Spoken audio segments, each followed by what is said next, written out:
Más que radio. Tú buscas vivir en felicidad. Eso implica que sepas aprovechar cada momento, cada instante.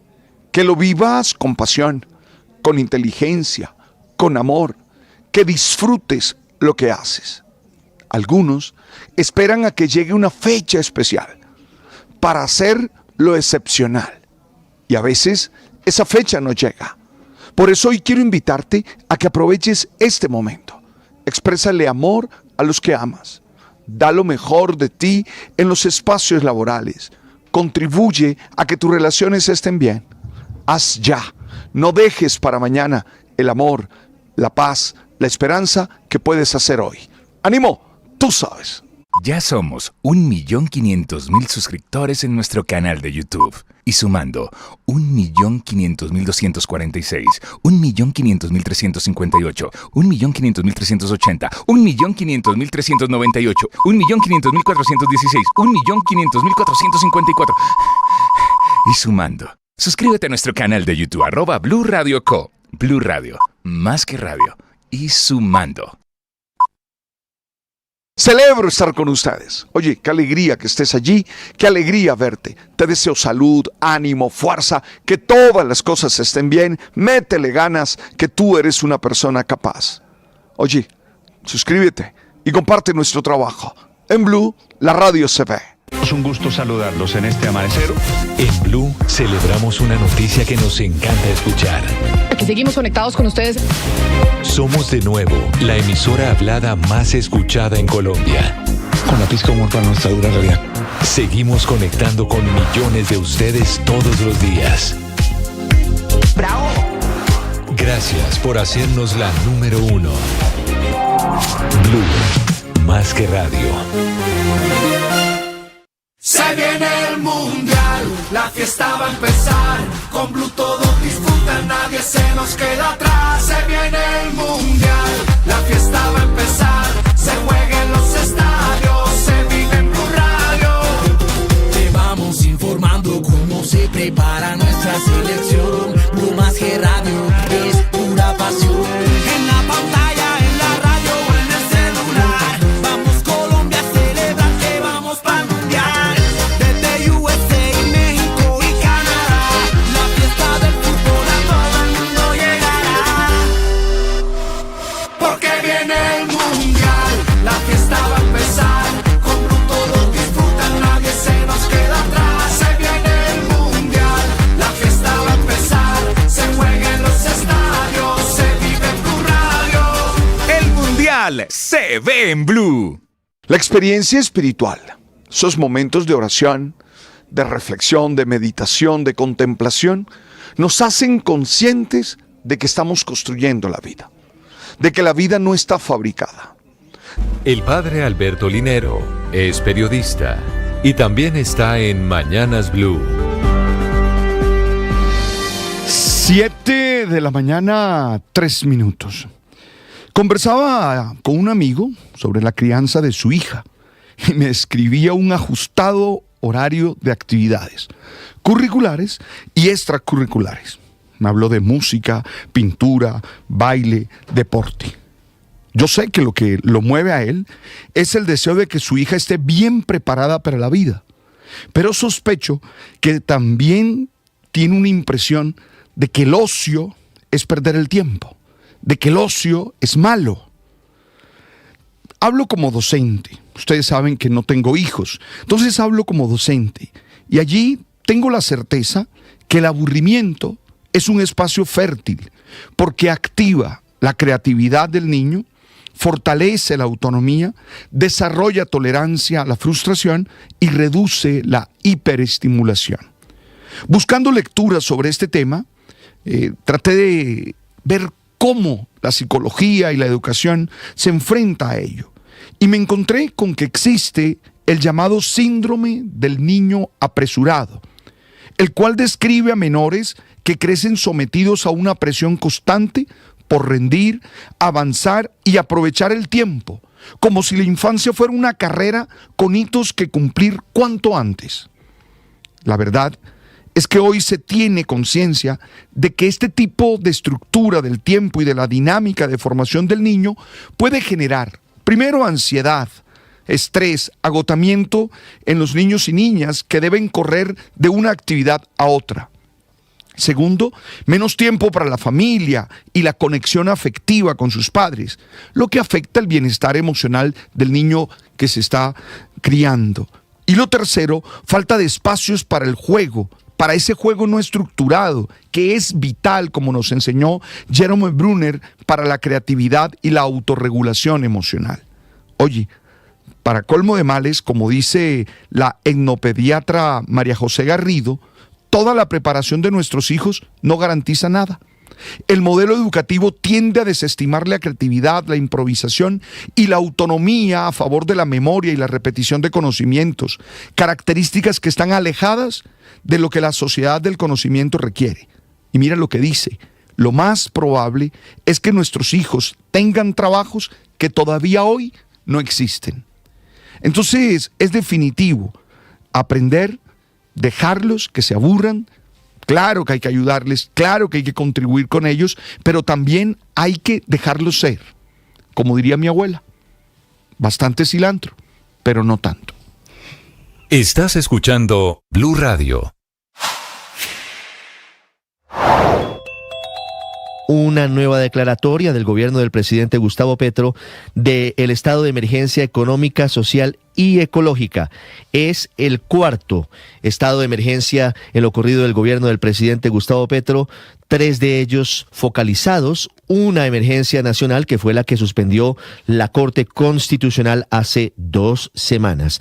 El motivo de esta nueva emergencia es recaudar fondos para atender la crisis ocasionada por la emergencia de las lluvias, emergencia invernal en gran parte del país. Como no ocurrió el milagro que esperaba el presidente Petro, no iba a ocurrir porque la Corte no citó ni sala extraordinaria y el decreto de la emergencia de diciembre ya había caducado. Finalmente el gobierno expidió el decreto 0150. Tú buscas vivir en felicidad. Eso implica que sepas aprovechar cada momento, cada instante, que lo vivas con pasión, con inteligencia, con amor, que disfrutes lo que haces.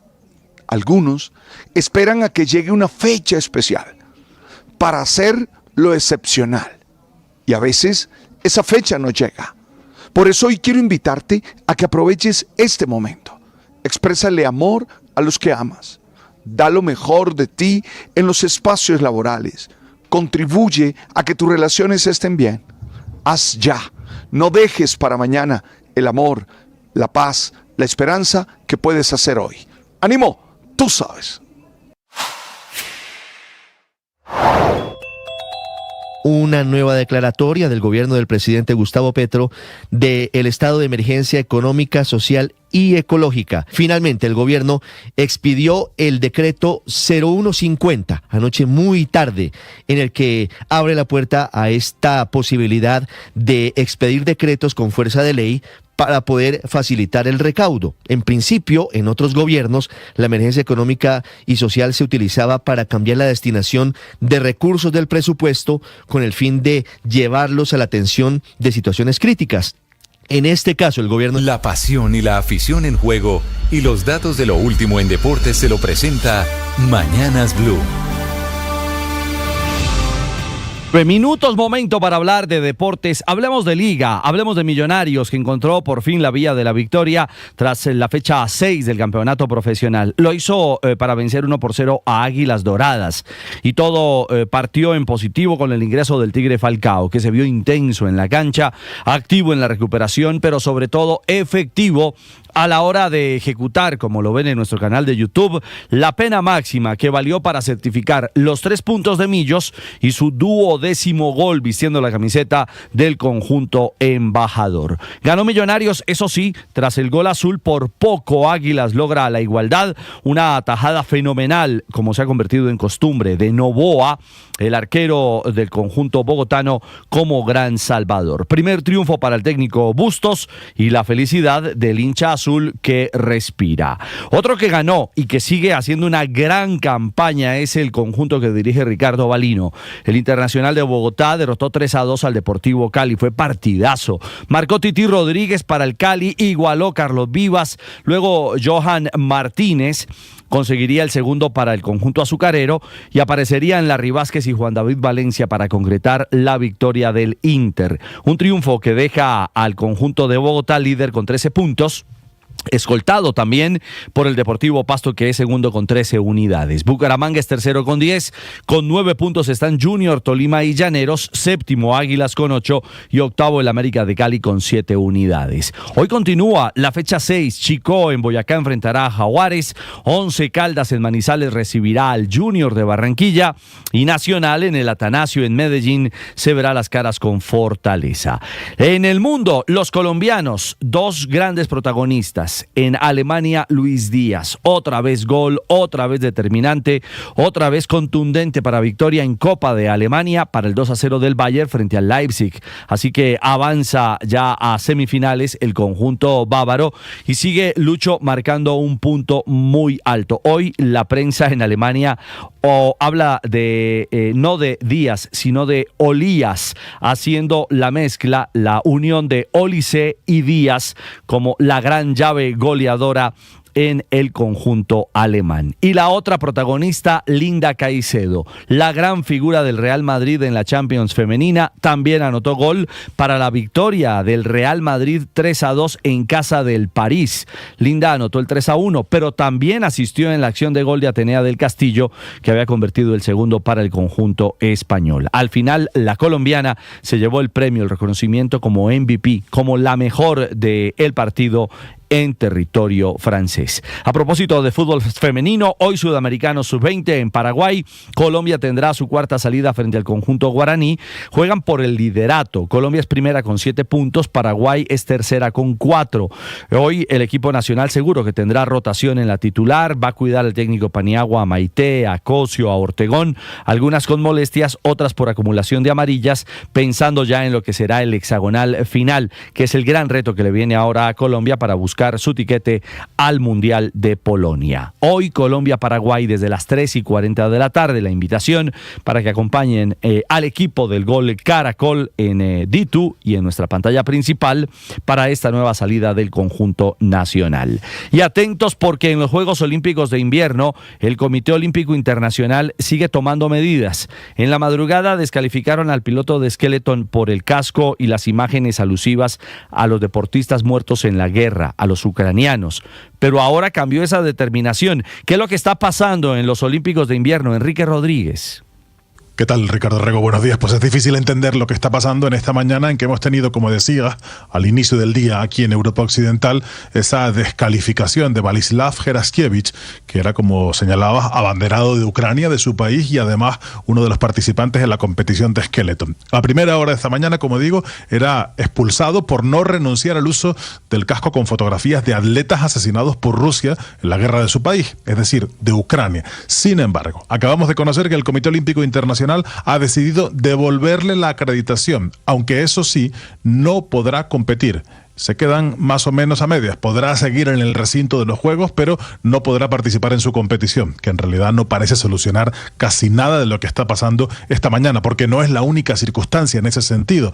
Esta mañana, por ejemplo, ha combinado a otra atleta a que borrase una frase de su casco donde se leía un mensaje motivacional, un mensaje que dice: donde hay heroísmo no hay derrota final. Sin embargo, la Federación de Patinaje, que pertenece al COI, ha interpretado eso como un mensaje político y ha obligado a Linda Kostenko a borrarlo de su casco. Con anterioridad, otra deportista de Bulgaria fue invitada a borrar de su casco la leyenda "Sé valiente como un ucraniano". Además, Olena Smaja, piloto de Luge, había apoyado el miércoles al corredor esta mañana expulsado y posteriormente readmitido, con un mensaje escrito en inglés en un guante en el que se leía: recordar no es una violación. Y por eso también ha sido llamada a capítulo por parte de las autoridades de estos Juegos, que no parecen tener muy claro qué es lo que hacer o qué es lo que no hacer al respecto de estos mensajes, que son evidentemente políticos, pero también tienen que ver con una invasión de la que se cumplen el próximo día 24, 4 años, Ricardo. Mil gracias, Enrique. Veremos qué medidas sigue tomando el Comité Olímpico Internacional en medio de unos Juegos Olímpicos fantásticos en Milán, Cortina, en territorio italiano, en este 2026. 7:15, los deportes a esta hora en Mañanas Blue. Estás escuchando Blue Radio. Se viene el Mundial. Faltan 119 días para la Copa del Mundo. Se juega en los estadios, se vive en Blue Radio. Celebro estar con ustedes. Oye, qué alegría que estés allí, qué alegría verte. Te deseo salud, ánimo, fuerza, que todas las cosas estén bien. Métele ganas, que tú eres una persona capaz. Oye, suscríbete y comparte nuestro trabajo. En Blue, la radio se ve. 7:16, ya vamos a hablar de la emergencia económica, la cuarta en el gobierno del presidente Gustavo Petro. Antes les contamos, para quienes viven en Bogotá, que hay plan Tortuga de los recicladores por la calle 26 hacia el occidente, así que tenga precaución, tome vías alternas. Nicolás, ¿qué pasa a esta hora? ¿Por dónde va la caravana? Ricardo, sí señor, caravana que va en este momento sobre la avenida El Dorado o calle 26 con NQS, sentido oriente-occidente, generando afectación vial con ese plan Tortuga que realizan algunos recicladores de Bogotá y que genera complicaciones de tráfico en la zona porque literalmente tienen los 4 camiones sobre los 4 carriles que hay en este sector y solamente están pudiendo pasar pues las motos que pueden, haga de cuenta, esquivar esos camiones que van por esta zona. Cabe recordar que este gremio se está manifestando desde el inicio de esta semana frente al Ministerio de Vivienda a causa de la falta de convocatoria del gobierno con ese gremio para concretar el nuevo marco tarifario para el servicio de recolección de basuras en Bogotá y también a nivel nacional. Precisamente ayer los recicladores se levantaron de la mesa de diálogo concertada frente a las instalaciones del Ministerio en la calle Sexta con carrera octava. Según los líderes del gremio, las manifestaciones se mantienen hasta tener una respuesta clara del gobierno. A esta hora, Ricardo, también aprovecho para contarle que hay problemas de movilidad en la localidad de Usme, en la avenida Caracas con calle 69, debido a un accidente de tránsito que involucra un bus del SITP y un motociclista. Ya hay unidades de tránsito adelantando las labores para levantar este accidente y asimismo permitir la movilidad. Muy bien, Nicolás, gracias. Pendientes para quienes van hacia el aeropuerto del Dorado porque esto no pinta bien. En Medellín, hablando de Plan Tortuga, hablando de Operación Reglamento, dicen ellos, ya comienzan los traumatismos para los viajeros internacionales desde el aeropuerto José María Córdoba. Héctor. Sí, señor, y básicamente lo que se advierte por parte de quienes están allí en esa zona de vuelos internacionales que están llegando es que ya comenzó en estas primeras horas de este jueves al aeropuerto internacional, pues las filas, Ricardo, se observa de quienes arriban a los vuelos que ya hace parte de las medidas escalonadas de protesta, principalmente por la falta de personal para atender el flujo de viajeros con este plan reglamento. Lo que se ha advertido por parte del sindicato es que, sin embargo, allí se están atendiendo entre 4 y 5 funcionarios de Migración Colombia a quienes están arribando. Igualmente, lo que se advierte es que las demoras están entre 1 y 2 horas, por lo que se le está pidiendo especialmente a los viajeros que van a salir y que los vuelos que van a estar programados en la mañana y en horas de la tarde, llegar con tiempo a la terminal internacional aquí en el departamento de Antioquia, Ricardo. Sí, ahí vemos las imágenes de las congestiones que ya se ven, las filas largas, más de lo habitual, en el módulo de migración en el aeropuerto José María Córdoba de Río Negro, que sirve a la ciudad de Medellín. Saludo en segundos a la ministra de Agricultura, Marta Carvajalino, para hablar de la emergencia económica. Antes, vamos a Venezuela. Felipe, pareciera que se le acabó la cabeza agachada a Diosdado Cabello. Anoche retomó su tono y está recargado contra incluso la presidenta Delcy Rodríguez, contra el presidente Petro y contra todo el mundo. Lo que hemos dicho, ahí hay un rompimiento, un fraccionamiento dentro del gobierno interino de Venezuela, pero yo creo que Diosdado Cabello va a acabar preso en los Estados Unidos. ¿Usted cree, Felipe? Vienen por él en algún momento, no le quepa la menor duda, porque no van a dejar a este tipo ahí obstaculizando y tratando de perpetuarse en el poder. Amenazó a Venevisión, amenazó a la oposición, sí. Dijo todo tipo de cosas en las últimas horas en Caracas. Además, volvió, como le digo, recargado al pasquín de programa que tiene las noches en Venezolana de Televisión. Santiago Martínez. Sí, Ricardo, mire, ya llegó la convocatoria, empecemos por allí, para la sesión parlamentaria de hoy jueves, será a la 1:00 p.m, mediodía en Colombia, y cuyo único punto es la segunda discusión del proyecto de ley de amnistía para la convivencia democrática, así es el nombre completo de esta ley. ¿Por qué recuerdo esto? Bueno, porque Diosdado Cabello comenzó un poco a cuestionar lo que sería esta aprobación. Lo que se sabe de esta ley hasta ahora, aunque puede haber cambios de acá a la 1:00 p.m, es que tendrá 13 artículos, abarcará todo lo que tenga que ver con violencia política entre el 99 y 2026, y entre las exposiciones de motivos se lee, por ejemplo, que la amnistía propuesta busca la justicia y la convivencia entre los venezolanos, permitiendo la coexistencia desde la diversidad y la pluralidad. Incluso se reconoce la importancia de no imponer la venganza, la revancha ni el odio, sino abrir un camino hacia la reconciliación, algo que pareciera no está del todo convencido el ministro de Interior y Justicia. Escuchemos. Una ley de amnistía, así amnistía venga de amnesia, no quiere decir olvido. No, porque yo repito, yo sé, es muy tierno pidiendo por los asesinos de Danilo Anderson. Muy tiernos se ven pidiendo por lo que pidieron invasión el 23 de febrero, por allá por los puentes. Muy tiernos se ven pidiendo por lo que invadieron Venezuela con la operación Gedeón, que venían armados hasta los dientes. Muy tiernos por lo que hicieron en la operación allá en el fuerte de Valencia, ¿cómo se llama? Paramacay. Pues es muy tierno. Pidiendo amnistía por lo que quemaron seres humanos. Diosdado Cabello además se refirió, Ricardo, a los opositores que están fuera de Venezuela. Considera él que para estos opositores, no debería haber amnistía, porque en el pasado ya fueron beneficiados igual y volvieron a cometer delitos. De hecho, colocó de ejemplo a Leopoldo López. Ahora, alguien que no se puso a derecho, participó en golpe de Estado y se fue. ¿Cómo tú lo vas a dar amnistía si no se puso a derecho? Revisen cómo son las leyes de amnistía. La ley de amnistía no es abierta. Inclusive se hicieron listas de las personas que cometieron unos delitos y fueron sometidos a la amnistía. Es así. ¿Cuántos muertos ha ocasionado las amnistías, la amnistía, el indulto que se le dio a Leopoldo López? Porque el comandante Chávez le dio amnistía y después un indulto. ¿Y cuántos muertos ocasionó eso? ¿Y usted cree que Leopoldo López no tiene sed de venir a causar más muertos aquí en Venezuela? Esa es su naturaleza. Lo que sí es cierto es que la única garantía de paz en este país la representa el chavismo. La única garantía de paz es el chavismo, dice Diosdado Cabello. Nombra a Leopoldo López, pero como él pueden ser también allí en ese mismo ejemplo María Corina Machado o Antonio Ledesma o el mismo Juan Guaidó, todos ellos fuera de Venezuela. También decía que la ley de amnistía no es abierta.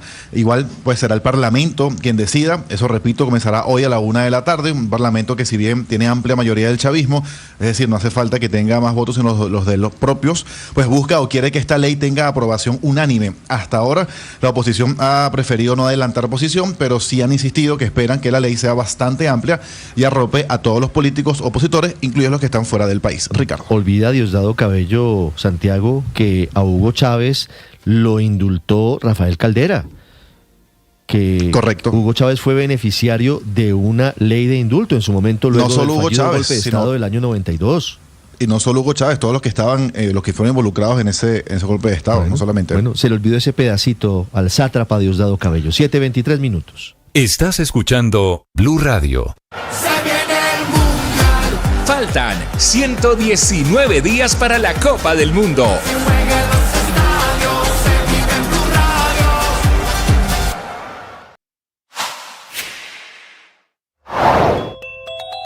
Una nueva declaratoria del gobierno del presidente Gustavo Petro del estado de emergencia económica, social y ecológica. Finalmente, el gobierno expidió el decreto 0150, anoche muy tarde, en el que abre la puerta a esta posibilidad de expedir decretos con fuerza de ley para poder facilitar el recaudo. En principio, en otros gobiernos, la emergencia económica y social se utilizaba para cambiar la destinación de recursos del presupuesto con el fin de llevarlos a la atención de situaciones críticas.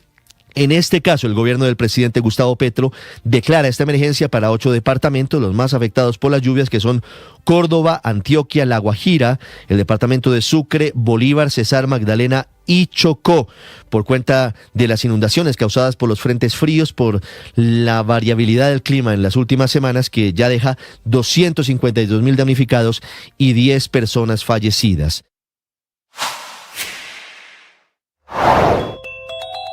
Finalmente sacaron de la policía al general Edwin Urrego. Lo llamaron a calificar servicios por un anónimo. Sin una investigación seria, y sin que se pudiera defender. Y aunque esa figura, el llamamiento a calificar servicios, es legal y le permite al Ejecutivo retirar a un oficial sin que exista una sanción disciplinaria, también es cierto que cortes como la Constitucional han sido claros en que determinar que la discrecionalidad no significa arbitrariedad. Es por eso que si esa figura se usa para castigar a alguien incómodo, silenciar denuncias, resolver conflictos internos o tomar decisiones con motivación política, el retiro puede ser demandado por una arbitrariedad ante la que parece estamos frente a frente y que muy seguramente tendrá que pagar el bolsillo de los colombianos. Esa es la bolita de este caso, del caso del coronel Urrego, porque fue a él a quien le están cobrando el allanamiento a la casa del ministro Armando Benedetti, intentando decir el presidente Gustavo Petro de que le quería meter droga. El decreto es el 0150, lo firman anoche todos los ministros, es el que de nuevo convoca al país a una emergencia económica, social y ecológica, específicamente para 8 departamentos, para los departamentos afectados más severamente por las lluvias, por la temporada invernal, por las inundaciones causadas por los frentes fríos. Señora ministra de Agricultura, Marta Carvajalino, buenos días. Muy buenos días, Ricardo, a la mesa de trabajo y a toda la audiencia. Ministra, desde la cartera de Agricultura, ¿cuánta plata se va a invertir para ayudar a los campesinos y de qué manera lo van a hacer?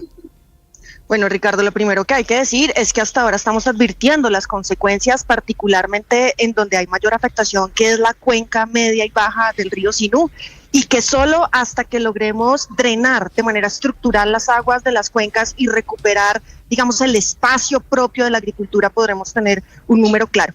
En las estimaciones que hemos hecho, entre las 19.800 hectáreas ya identificadas y caracterizadas agrícolas, las 180.000 pecuarias, nosotros tenemos cerca de 700.000 millones de pesos que son necesarios para ayudar al drenaje, al restablecimiento de pastos y al restablecimiento de cultivos, en una lógica de transición donde estamos evaluando también poder dinamizar la actividad pesquera una vez se recupere la dinámica hidráulica, además de poder intervenir con la Agencia Nacional de Tierras en la recuperación de ciénagas, playones y sabanas comunales en la cuenca baja del Sinú que nos permitan ayudar al drenaje. Y luego vendrá una fase de recuperación que tiene que ver con un paquete financiero que ya está en curso para poder ayudar a reestructurar los créditos de pequeños y medianos productores, poder ayudar a la capitalización en la reactivación económica. Hoy tenemos una cartera en los departamentos afectados de 1.2 billones de pesos de pequeños productores en curso y habría que mirar cuánto nos cuesta, como lo ha solicitado Fedegan y como lo previó el Ministerio de Agricultura desde el inicio de esta semana, amortiguar los créditos agropecuarios hasta poder dinamizar nuevamente la actividad productiva. Estamos hablando con ese 1.2 billones más los 700.000 millones de cerca o al menos 2 billones de pesos para la recuperación del sector agropecuario, entendiendo que de él también depende el abastecimiento alimentario. Ministra, hay muchas voces que están advirtiendo desde la Universidad de Córdoba, por ejemplo, de la situación crítica que podría venir en materia alimentaria para los habitantes de la zona inundada, del departamento de Córdoba y de las zonas cercanas por cuenta de las inundaciones. Con esos 2 billones de pesos, ¿de qué manera, además de la amortización de los créditos, se va a trabajar en eso, en la posibilidad de reactivar productivamente las tierras, entendiendo que seguramente va a ser un proceso que tome meses la recuperación de las mismas? Hay una actuación ya que estamos haciendo, que es la intervención dentro de la emergencia para amortiguar el hecho puntual. Hoy lo hace la Unidad Nacional de Gestión del Riesgo con las ayudas humanitarias y el Ministerio de Agricultura y el Departamento de Prosperidad Social estamos implementando, esperamos iniciar prontamente un programa de adquisición de comida fresca a esa actividad agropecuaria del departamento que no ha sido afectada para poder contribuir con la ayuda alimentaria de las zonas afectadas. En 2 perspectivas, claramente poner alimentos frescos en las familias que están viviendo la emergencia, pero también ayudar a intensificar y dinamizar la actividad agropecuaria de las zonas no afectadas para mantener el suministro de alimentación. Estamos haciendo un monitoreo del abastecimiento y de revisión de los precios para evitar especulación y acaparamiento. Hasta el momento no tenemos ninguna alerta, pero es claro que tenemos máximo 60 días desde este momento para ayudar a que se drenen los suelos para recuperar pasturas y para recuperar y restablecer ciclos productivos, lo que claramente va a impactar en la cantidad de producción agropecuaria, tanto de nuestros cultivos de maíz, de yuca, de patilla, de melón, como la actividad propiamente de producción de carne que tenemos en la región. Y estamos previendo eso a partir de intensificar, fortalecer la actividad agropecuaria que hoy no se siente afectada, con 3 programas al menos. El primero, sin duda, lo que ya tenemos en curso, que es nuestras líneas de crédito para agricultura campesina, familiar y comunitaria, que ya están en curso. Segundo, el programa FAIA que hemos priorizado en Córdoba para 21 de los 30 municipios, que va a ayudar a reducir costos de producción para el inicio de ciclos productivos de productos transitorios. Y el tercero, que tiene que ver con la posibilidad de atender de manera directa a través del programa de adquisición de excedentes estacionales del Ministerio de Agricultura, apalancado también por DPS, producción que nos permita ayudar a la circulación económica dentro de la región. Sí, ministra, ¿qué dato tienen ustedes sobre las hectáreas de tierra productiva inundadas y sobre el número de animales muertos por las inundaciones en Córdoba? Nosotros teníamos 19.800 hectáreas identificadas a inicio de esta semana, fue con lo que llegamos al Consejo de Ministros. Esto es un número que pareciera bajo, pero es muy importante en términos de los cultivos transitorios de maíz, de yuca, de ají, de lo que se siembra en la región. Pero hoy podríamos estar llegando a 30.000 hectáreas entre Córdoba, Sucre y Antioquia. Tenemos y lo ha reportado Fedegan, es el dato que tiene Fedegan. Estamos haciendo unas estimaciones también para poder verificar 450.000 cabezas de ganado afectadas en el departamento de Córdoba. Esto no quiere decir 450.000 animales muertos, tenemos más o menos un dato estimado por el gremio y por el Fondo Nacional del Ganado de 3.000 a 4.000 animales muertos, pero tenemos en general en el país, más allá incluso de las zonas sobre las que hemos declarado la emergencia económica, 550.000 cabezas de ganado. Esto para significar que perdemos estos animales o que afectamos estos animales, que es una parte muy importante del hato ganadero, en una cadena que es la carne que viene generando o jalonando la inflación en alimentos, por lo cual nos toca tomar medidas severas para garantizar el precio interno y el abastecimiento interno, pero también que se han perdido los pastos. Entonces podemos movilizar los animales. El Instituto Colombiano Agropecuario ha intensificado en Córdoba su atención para poder hacer movilización de urgencia y de fuerza mayor y que logremos salvaguardar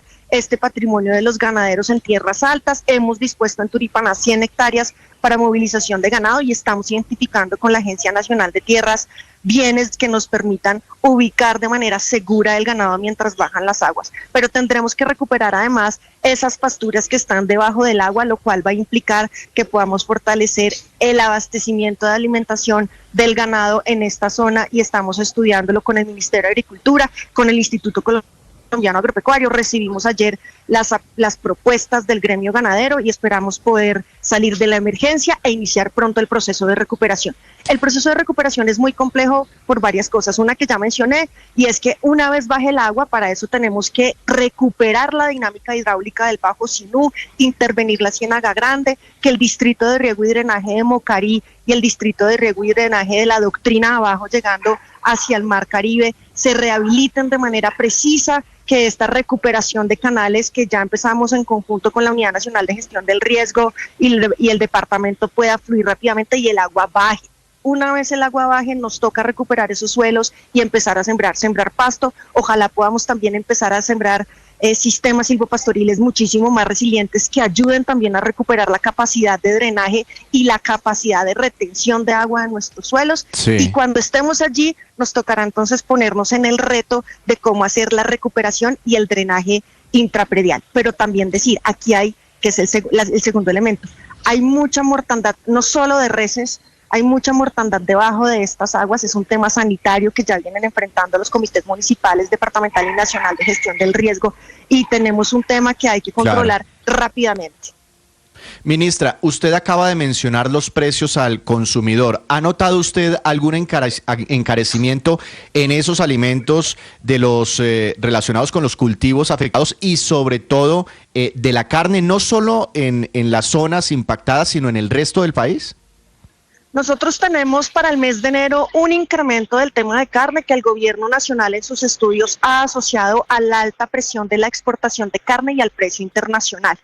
Acuérdese usted que China puso unos umbrales a los países del Mercosur para la exportación de carne, lo que genera una presión sobre nuestra exportación. Exportamos fuertemente a Rusia, estamos exportando a China y creemos que eso jalona un poco el precio interno. Habíamos pedido al Fondo Nacional del Ganado y al Fondo de Estabilización de Precios del Ganado, que manejan la parafiscalidad y que lo administra Fedegan, que pudiéramos hacer análisis precisos y estamos estudiando algunas normas para modificar. Ese es un tema estructural de la carne.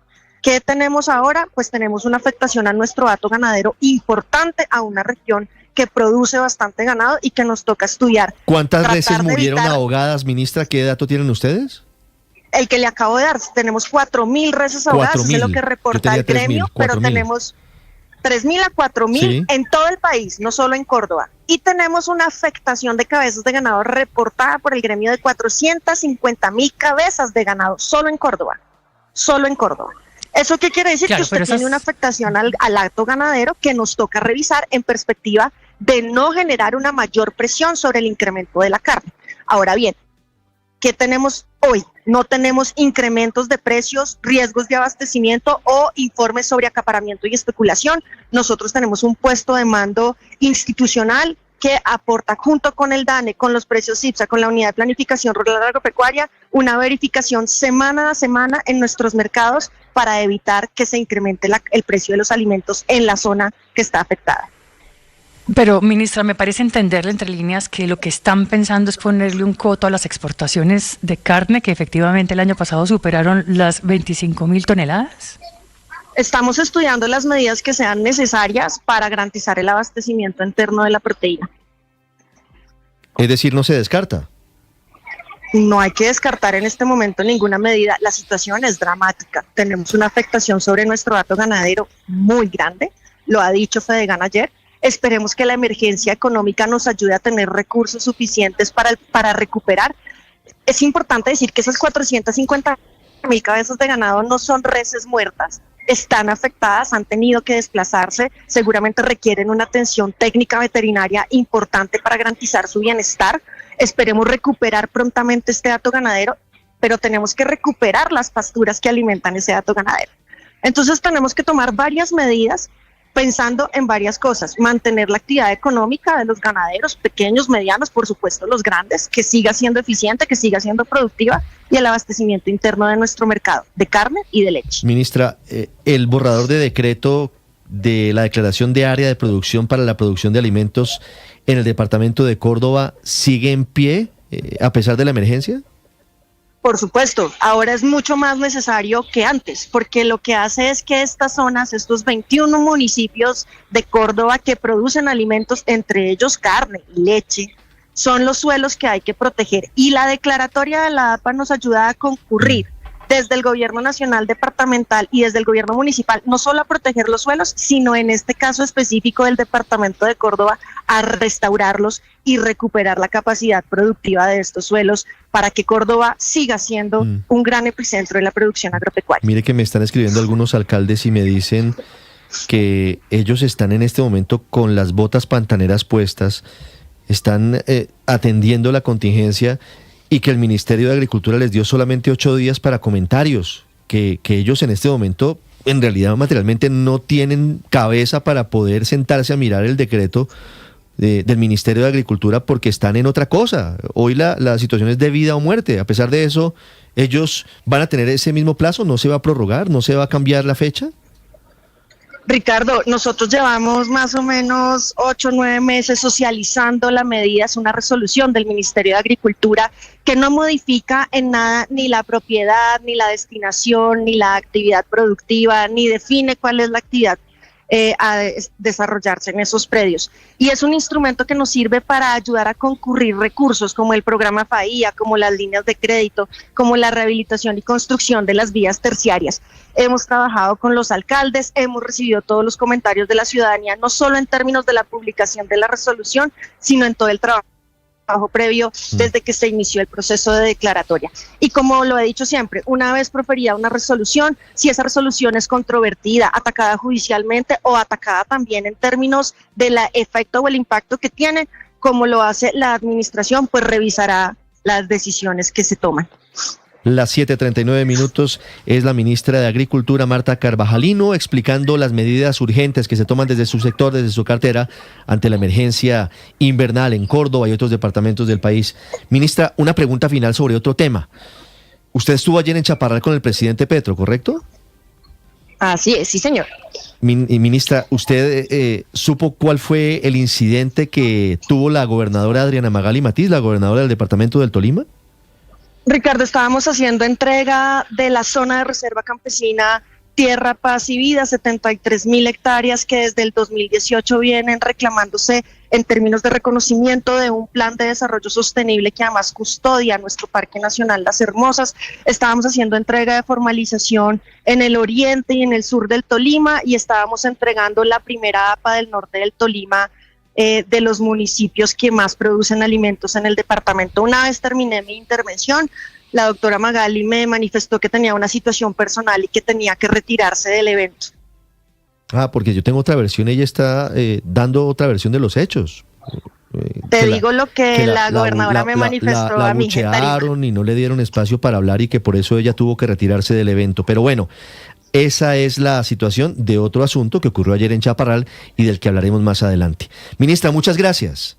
Ricardo, María Camila, muchas gracias a la audiencia. Estaremos en territorio con todas las entidades adscritas del sector. Hace presencia LICA atendiendo a todos nuestros productores, no solo pecuarios, sino agrícolas. Está Agrosavia en Turipaná ayudando al tema de la emergencia. Está la UNAP, está la Agencia Nacional de Tierras y está la Agencia de Desarrollo Rural haciendo las actividades que corresponden y esperemos que prontamente podamos drenar de manera estructural las aguas hacia nuestro Mar Caribe para poder hacer la intervención y la recuperación que urge para todos nuestros productores en el departamento. Ministra, gracias. 7:41 minutos. Felipe, ahí está la ministra de Agricultura, Marta Carvajalino, explicando cómo van a invertir esos 2 billones de pesos, al menos que son de lo que tiene que ver con su cartera, el alivio de las deudas para los campesinos, para los productores, dramática la situación para el hato ganadero, para quienes tienen esa actividad en esa zona del país, más de 4.000 reses muertas, más de 450.000 afectadas, una situación, Felipe, que sin duda, es mi opinión, sí requiere medidas urgentes. La gran pregunta es, ¿de dónde va a salir la plata? ¿A través de qué mecanismo? ¿Y para qué la van a utilizar además de esto que nos está diciendo la ministra? Pues esas son las mismas dudas que tenemos todos, Ricardo. Porque pues ya sabemos en teoría de dónde va a salir la plata, de las grandes empresas. Lo que no sabemos es cómo la van a manejar, quién la va a administrar, a través de qué entidad del Estado. Pues eso es lo que todavía no sabemos, ¿no? Esa es la gran pregunta. Sí.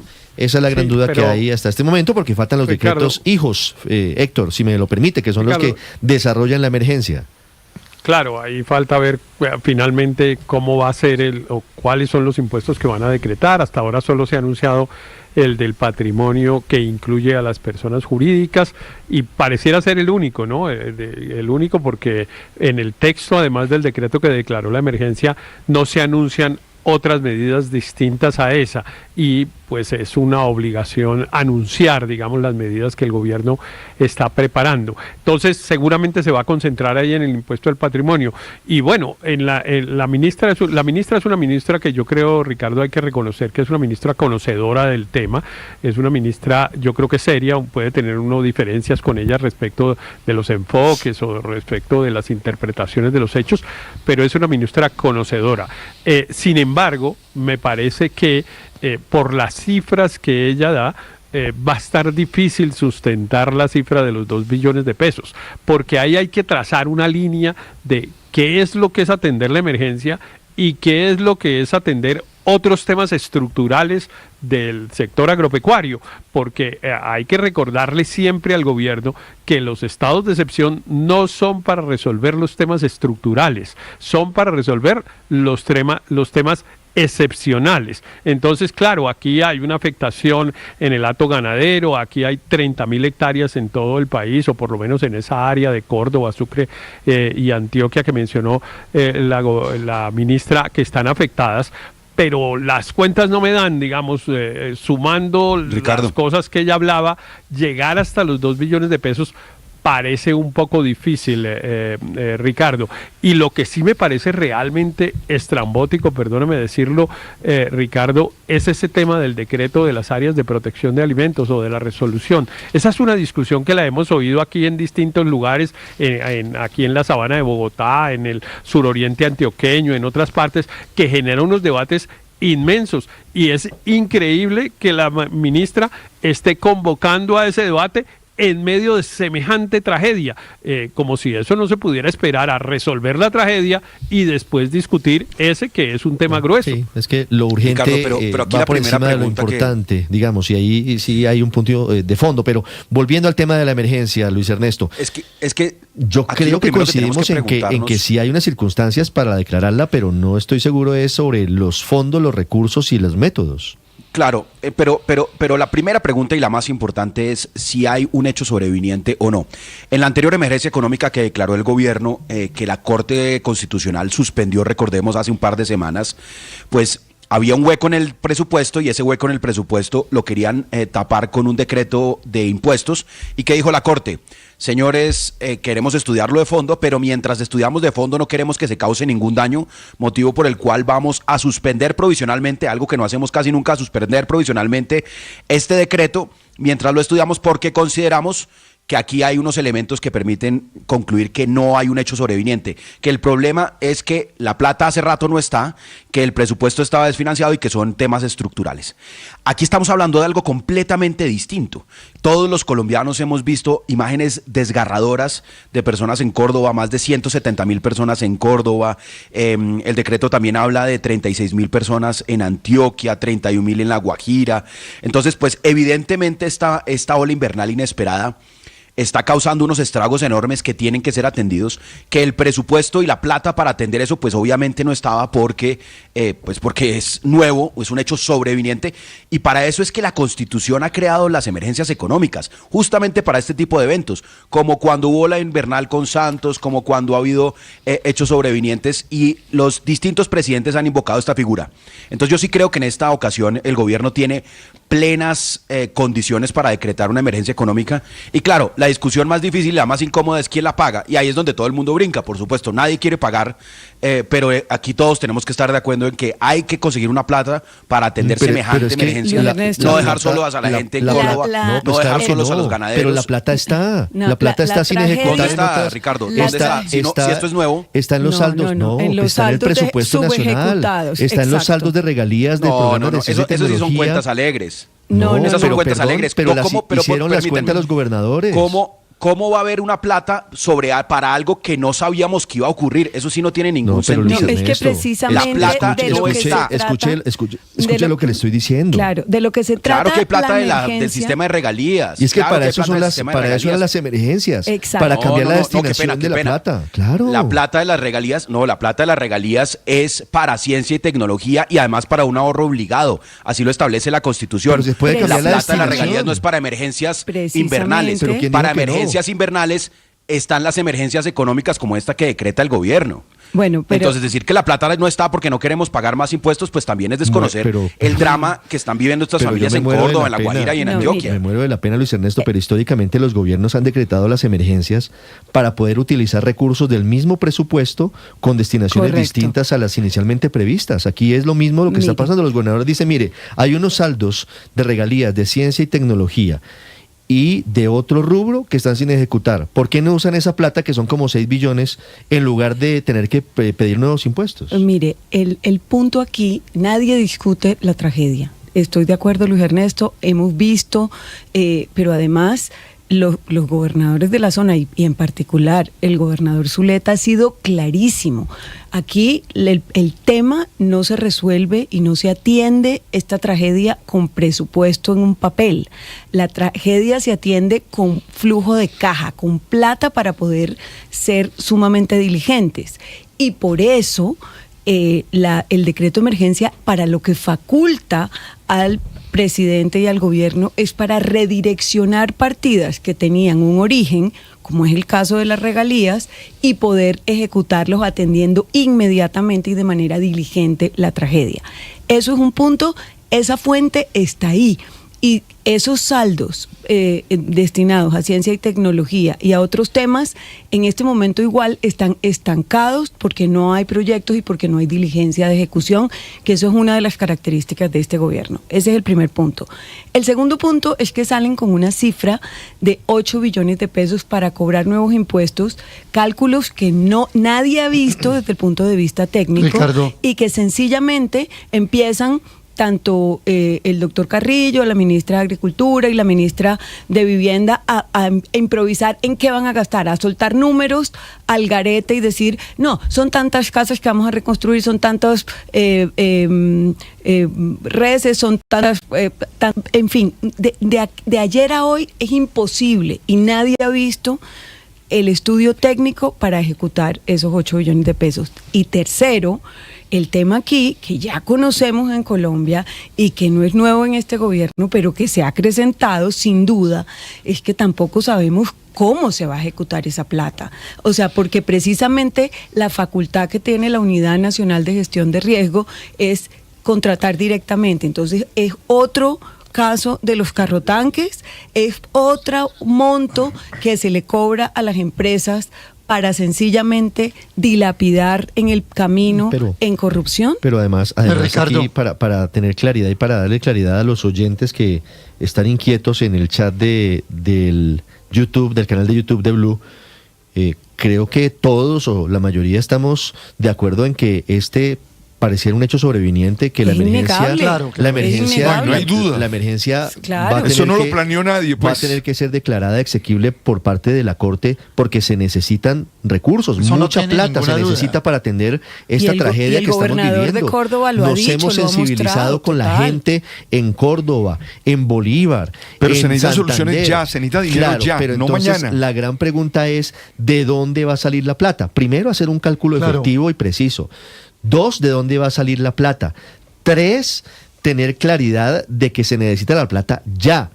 Con recaudo de impuestos, que pues mañana ahí la discusión, eso se demora un tiempo seguramente largo. Como dijo aquí el gobernador de Córdoba, se trata de caja, de flujo de caja, no de presupuesto. Mientras se recaudan, la demora es mucha y miren cómo estamos, ahí están viendo las imágenes ustedes. No es defender a los ricos, como dice el presidente, que tendrían que pagar los impuestos, porque hay otra discusión adicional sobre el asunto, Aurelio. Pero hay mucho, pero el hecho real es que... Perdóneme Álvaro, primero Aurelio. Gracias, Ricardo. Ricardo, yo creo que yo tuve la oportunidad de ver el Consejo de Ministros, el segundo, el que se hizo en Montería, y la verdad es que vi la ministra de Vivienda, vi al señor Carrillo y vi a la ministra Carvajalino, que más o menos aquí repitió lo mismo que había dicho allá, pero es bueno hacer unas precisiones, porque esto, como ustedes lo han dicho, esto es de plata y es de números y es de ver realmente cómo se resuelve el problema que se creó. Estoy totalmente de acuerdo en que hay que decretar la emergencia económica, pero por ejemplo, la doctora Carvajalino nos dice, hay que tratar, y lo dijo también en el Consejo de Ministros, vamos a tratar de volver a la vocación agrícola y no ganadera del departamento de Córdoba. Unos datos que permiten aclarar cuál es la magnitud de esa misión. Hoy en Córdoba hay 3 millones de cabezas de ganado. Córdoba tiene el 10% más o menos del hato ganadero del país. Puedo equivocarme, pueden ser 2.800.000 cabezas de ganado. Y tienen agricultura 140.000 hectáreas, con algo que quiero llamar la atención. Córdoba era un departamento supremamente agrícola. Eran más o menos en el año 93 más de 220.000 hectáreas en agricultura, es decir, prácticamente su agricultura se ha reducido a la mitad y se volvió ganadera. ¿Por qué? Por algo que la doctora Carvajalino no menciona, es que la apertura económica, las importaciones de bienes agrícolas subsidiados del extranjero, que siguen vigentes en el TLC que el presidente Petro prometió modificar y no modificó, hizo que esa vocación agrícola que hoy quiere resaltar la doctora Carvajalino se volviera ganadera. El ganado se volvió un refugio de las tierras del Sinú, que le cuento que en el estudio del Banco Mundial del año 90 sobre calidad de tierras agrícolas en Colombia resultan ser de las más productivas y de las más, de las tierras más fértiles que puede tener el país. Entonces, plantearla estas soluciones y entonces de ñapa para esa solución estructural que creo bien difícil resolver, pedir 2 billones de pesos y pedirlos en impuestos al patrimonio que van a entrar hasta dentro de un año, pues realmente a mí ese programa no me cuadra, a mí ese plan no me cuadra. Yo estoy de acuerdo con los demás compañeros del panel, y con esto termino, de que la plata se necesita ya. Ahora, el gobierno puede decretar el impuesto al patrimonio para subsanar lo que se debe gastar de otros fondos inmediatos que se necesitan. Planteó la ministra 5.000 viviendas que había que recomponer y como 8.000 que había que construir y 8.000 viviendas que hay que mejorar o reponer. Entonces esas cuentas así, tiradas para sus problemas estructurales, con impuestos al patrimonio, yo no me opongo a los impuestos, pero digo, eso no va a resolver el problema ahora. Sí. Ricardo, íbamos a llegar aquí, porque si la emergencia económica va o no a ser declarada constitucional por la Corte. Porque aquí nosotros todos decimos, no, es que eso es inevitable, esto no se sabía y tal, pero tampoco sabemos realmente si esto se hubiera podido prevenir. Porque es que el mismo presidente ha dicho que es, por ejemplo, perdón Álvaro que lo interrumpí, un solo caso, que es culpa de Urrá. Y si es culpa de Urrá, ¿por qué no lo previnieron entonces antes? Es que ellos mismos en el gobierno han sido muy contradictorios, el presidente, en las razones por las cuales se generó esta tragedia. No, Felipe, yo creo que la Corte sí va a declarar exequible esta ¿No sabemos? Económica. Sí, no sabemos, pero yo creo que están dados los presupuestos. ¿Por qué pidió el presidente las renuncias en Urrá? Si sabía que Urrá iba a ocasionar esto, ¿por qué no lo previno hace 3 años? Seguramente va a haber una discusión ahí, Felipe, pero digamos que yo creo que ante lo que he podido además sondear en la Corte es que seguramente va a ser declarada seguramente, exequible. pero veremos. Que lo pueden frenar, 756. Ricardo, la pueden frenar. Yo ya creo cualquier cosa, pero hay un hueco fiscal gigantesco, eso es indiscutible. Cambiar destinación del presupuesto cuando es tan deficitario es muy difícil. Que se pueda hacer de las regalías, yo creo que legalmente no es posible. Pero el punto de fondo es que para solucionar ese hueco fiscal no se pudo con el intento de reforma tributaria que se presentó en el Congreso, la número 1. No se pudo el intento de reforma en el Congreso número 2, también la hundió la oposición. Luego la reforma tributaria 3 por emergencia económica, la Corte la frenó. Y llegamos a esta, la reforma que ya no van a poder bloquear, que es la más dura para la economía, porque el impuesto al patrimonio de las empresas es el impuesto más costoso, que frena inversión, que castiga lo productivo. Otra vez, lo mismo del salario mínimo, no aceptaron el salario mínimo de 16% que pedían las centrales obreras, terminaron facilitando el aumento de 23.7. Ese bloqueo tiene un límite porque ante semejantes problemas fiscales el agua se sale por alguna parte, literalmente. En ese contexto, Álvaro, solamente me llama la atención algo, y es que si la plata está ripiada, si la plata se fue, como dijo el presidente, entonces ¿cómo me explica que en enero se hayan gastado casi 15 billones de pesos en contratos directos? El gobierno nacional, el gobierno central. Entonces, si la olla está tan raspada como dice el gobierno, ¿por qué se gastaron 15 billones de pesos en contratos directos solamente un mes antes de la ley de garantías? Claro que hay muchos contratos de prestación de servicios que son necesarios para el funcionamiento, ¿no? Sí, pero esa cifra claro, hay pero que usted vio la cifra de cómo se incrementó el número de contratos y de gasto de recursos frente a enero del 22. Hablan de 101.000 contratos de prestación de servicios, que es una cifra, pues evidentemente muy grande. Pero Ricardo, no, mire, 164.813 contratos directos, sí, por 14.86 billones. De los cuales 100.000 son de prestación de servicios. De los 164.000, 100.000 son gente que está yendo a trabajar a los ministerios, a las entidades públicas. No es que nadie está diciendo Ricardo, que no, pero mire, un aumento del 52,6% en número de contratos y el 68,2% en valor contratado frente a enero del 2022. Pero para no salirnos del tema, Ricardo... Es que le estoy respondiendo a Álvaro un poco porque es que él dice que no hay plata. Yo le digo, pues plata sí hay. Pero es que déjeme decirle que la grabación de lo que acaba de decir Álvaro la debería presentar alguien como prueba en la Corte Constitucional para discutir si la emergencia era o no necesaria, porque evidentemente la explicación que da Álvaro que yo creo que de alguna manera es la explicación que tiene el gobierno, es que tenemos que decretar esos impuestos de alguna manera y con alguna justificación, porque el Congreso no los ha querido aprobar. Es decir, la misma justificación de la emergencia que acaba de suspender la Corte Constitucional. Entonces, lo que se está tomando es la emergencia de Córdoba como un pretexto para adoptar unas decisiones que el gobierno quiere adoptar con cualquier justificación, digamos que llueva, que no llueva, que el Congreso, que lo que fuera. Y mire, hay una cosa que es importante, Ricardo, déjeme, se la digo rápidamente. Hemos dicho y hemos concentrado la conversación en si hay un hecho sobreviniente, porque esa palabra, digamos, nos queda sonando y entonces decimos, no, esta vez sí hay un hecho sobreviniente y entonces la declaratoria de la emergencia se justifica. Pero es que la Corte Constitucional no mira solo si hay un hecho sobreviniente, como en efecto en este caso lo hay, sino una cosa que la Corte llama el juicio de suficiencia, que es si es necesario decretar la emergencia para afrontar el hecho sobreviniente.